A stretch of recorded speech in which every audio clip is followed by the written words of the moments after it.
ரீசெண்டாக போட்ட long video school கிராஃப்ட்டில் எல்லாருக்கும் மோஸ்ட்லி பிடிச்சது ஒரு எரேசர் தான். அந்த எரேசர் தான் இந்த வீடியோவில் நம்ம பார்க்குறோம். ஸோ ஒன்றும் இல்லை, வேஸ்ட்டான எரேசர் இருக்கும்ல, இப்போ காலியாக போகிற மாதிரி குட்டியாக இருக்கும்ல எரேசர், அந்த மாதிரி எரேசர் இருந்தால் எடுத்துக்கோங்க.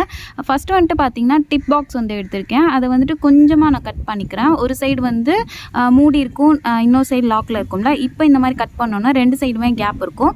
இப்போ அந்த எரேசர், அந்த மிச்சமான எரேசர் இருக்குல்ல, அதை வந்துட்டு இதுக்குள்ளே வர மாதிரி ஃபிட் பண்ணிக்கிறேன். க்ளூ அப்ளை பண்ணிக்கலாம், நார்மலாகவும் பண்ணிக்கலாம். நெக்ஸ்ட் இந்த சைடு பார்த்தீங்கன்னா ஒரு ஸ்பாஞ்ச் எடுத்து அப்படியே ரோல் பண்ணி அதையும் வந்துட்டு இந்த சைடு வந்து ஃபிட் பண்ணிக்கிறேன். அதுக்கப்புறம் வந்துட்டு டிசைனுக்காக ஒரு ஷைனிங் டேப் எடுத்து அப்படியே சுற்றி விட்டுட்டு சென்டரில் ஸ்டிக்கர் மாதிரி ஒட்டி விட்டுக்கிட்டேன். அவ்வளோதான், நமக்கு ரெடி ஆயிடுச்சு.